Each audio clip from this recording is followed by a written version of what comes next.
James, March was another good month for the equity markets. Were you surprised, in fact, by the strength of the markets? I think the fair answer to that question would be yes and no. In a period where central banks globally are throwing multiple billions of dollars at investment markets on a monthly basis, it would perhaps be a surprise not to see a general sort of positive influence in the marketplace. Having said that, you'll know in a number of these recent podcasts, we thought the equity market has got a little bit ahead of itself and is due a pause. So, a decent low single-digit return for the global equity markets again in March. We're not positioned far from that, so we'll have benefited from that in the Harmony funds. But generally speaking, yeah, I think we have been anticipating a bit of circumspection from equity market returns. Having said that, there were a number of challenges thrown at market participants in the month, the Cyprus debacle being the most obvious one, and that really did provide a different tone to the second half of the month. The market saw the majority of its gains in the first half, and the second half was largely a reasonably flat affair. And also, interestingly, it's worth looking at the regional differentials in returns over that period. The US, for example, carried on largely unaffected by what was going on in Europe, whereas European markets and markets more likely to be affected by what was going on in Cyprus drifted off over that period. Over the month then, all but one of the Harmony funds had positive returns again. Australian dollar growth was the one fund that didn't. That's largely due to local market forces in Australia, particularly. It drifted off a little bit, not particularly severely, but that was the main driver of the underperformance of the Australian dollar growth fund. Elsewhere, positive returns again in March. In terms of how the funds are allocated, positioned currently, how did that fare? How did that set us up basically last month? Well, the main drivers of performance, again, were the equity markets, as you'd expect. The low positive returns from the equity markets had a material impact on the positive absolute return of the funds pretty much across the board, again, with the exception of the Australian Dollar Growth Fund. Government bond markets were generally mildly positive, but quite a quiet time, really. Euro governments were a bit stronger, again, a reaction to the situation in Cyprus. UK government bonds actually a little bit stronger as well, but less so. Credit markets were mixed, actually.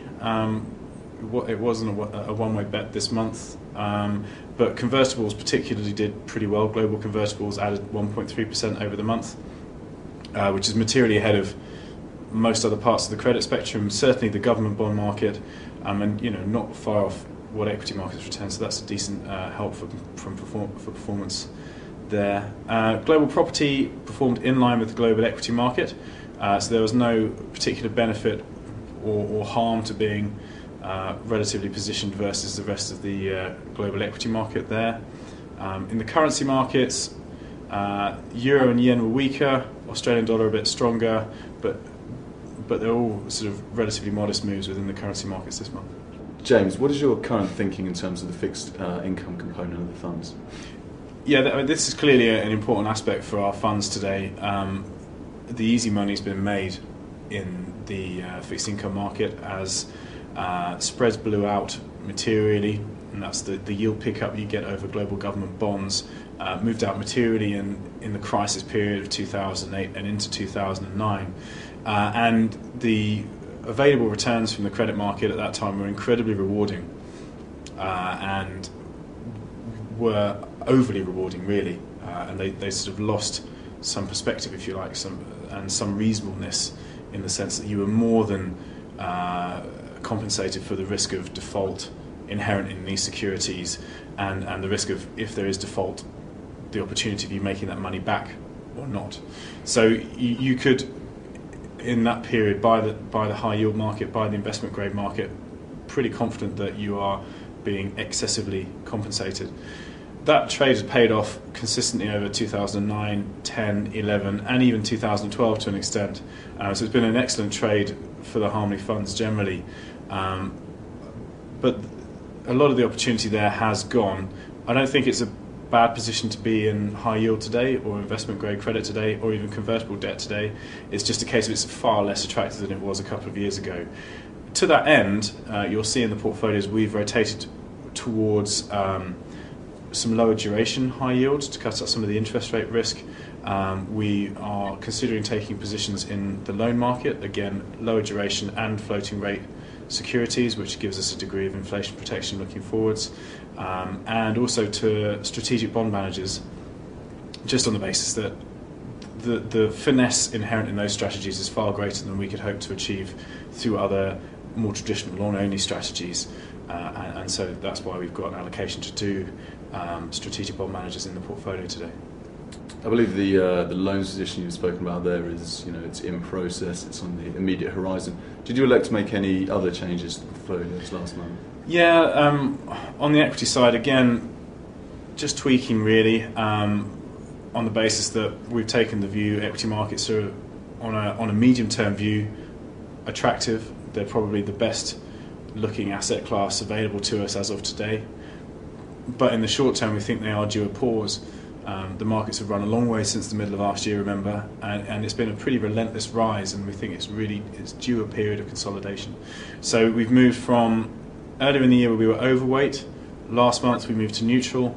This month we've actually just shaved them just a fraction underweight. We're still positioned to benefit materially from an upward moving equity market or risk appetite more generally, but we've just trimmed up back our exposure to the equity market slightly in March. And from a very short-term perspective, it wasn't badly timed actually, because it was prior to the Cyprus issues. What is important though is the market was actually quite resilient regardless of Cyprus. It didn't sell off materially looking at the global markets as a whole. So in the short term, it hasn't been a bad trade for us. We expect it to be the right trade looking forwards, but as of today, we're just mildly underweight and hoping for a slight pullback in the equity market. We're not expecting a big one though. Looking forwards then, what are you focusing on? What's keeping you up at night? Well, I think there's two main developed market issues which we need to get a handle on. The first one remains Europe, and Cyprus is a timely reminder of the risks inherent in that system, which has a common monetary policy but a non-codified fiscal policy, and generally that doesn't work very well for any length of time, and we anticipate over the long term something has to be done to address the fact that there are these fiscal and banking, if you like, imbalances throughout Europe. Cyprus showed again, if we needed a reminder, that a euro on deposit in Cyprus is not necessarily as good as a euro on deposit in Germany. And until you have a banking union across the entire European Union, there's always a risk that will be the case. I think it was interesting that there was a time where even the insured depositors were at risk. I'm glad that the European Union stepped back from that, because I think that would have been a material change from their policy to date. Investors who have been prudent have kept their allocation to any particular bank to below the insured amount, and that's clearly the right thing to do, and it looks as though, as far as we know, going forward in Europe that will remain the case. But clearly one would expect a continued move towards the stronger banking institutions and a gentle drain of deposits from the weaker ones, and in that scenario, clearly in the banking sector the strong will get stronger and the weak will continue to hit up against these capital adequacy buffers as people continue to withdraw their money from these banks. So I think Europe, a timely reminder, there's still plenty of risks in that system. Slovenia looks likely to be the next jurisdiction on which we turn our attention, or the market turns its attention. But at least these sorts of issues are quite foreseeable. The real issues in Europe are the ones that we're not anticipating as of today, and they're the ones that will have a material impact on the markets because they're not priced in as of yet. Elsewhere in the developed world, the other major issue I think is looking at quantitative easing. As economic conditions are improving, a sign of perhaps a more bullish sentiment in the markets, people are now talking about the withdrawal of QE, what that looks like, how that impacts the markets, and that's certainly not something we were talking about 12 months ago in any serious context. We think that any unwind of QE will be very well signposted. The Fed doesn't want to create any sort of surprise in the markets to this at all, and also all central banks are willing to run the risk of inflation over and above that of deflation. So again, if they're walking on a tightrope, they're going to be leaning to fall off on the inflation side rather than the deflation side for now. So any unwind of QE will be quite gradual. It'll be the phrase used today is tapering. It's referring much more to the lack of reinvestment of the income earned on what they're holding presently rather than outright stopping or selling of securities into the markets. And I think that consensus is likely to play out from what we can see today. James, thank you very much for your time today. Thanks, Richard.